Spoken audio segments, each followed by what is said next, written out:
Zdravo, moje ime je Ivana. Dobrodošli na VR Akademiju 2. Facebook vam pruža dve osnovne opcije kada je pozicioniranje u pitanju.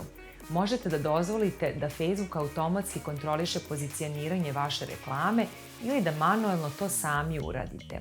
Ukoliko izaberete da manuelno pozicionirate reklamu, Facebook vam omogućava da distribuirate na nekoliko različitih platformi. U tom slučaju možete da preciznije odredite na kojim mestima će se reklama prikazivati unutar platforme. Facebook vam nudi opciju da odlučite da li želite da reklamirate na Instagramu, Facebooku, Messengeru ili Audience Networku, to jest mreži publike. Možete da izaberete samo jednu od ovih opcija ili koliko god želite opcija. Dalje možete još detaljnije da pristupite pozicioniranju tako što ćete recimo odlučiti da se vaša reklama prikazuje na Facebooku i to na newsfeedu.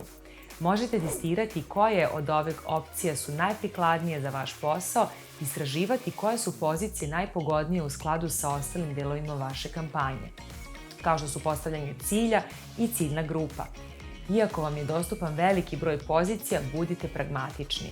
Ne samo što će vam kampanja biti preglednija i što ćete se lakše snaći sa opcijama koje ste odabrali, nego ćete bolje da targetirate jednu kampanju samim tim što je stavljena na određenu poziciju koja je prilagođena.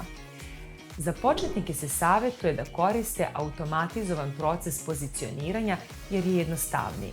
Međutim, treba da imate na umu da je manuelno podešavanje dostupno i da vam uz pravu strategiju i iskustvo sa reklamiranjem može imati veći učinak i istovremeno vam potrošiti manje novca.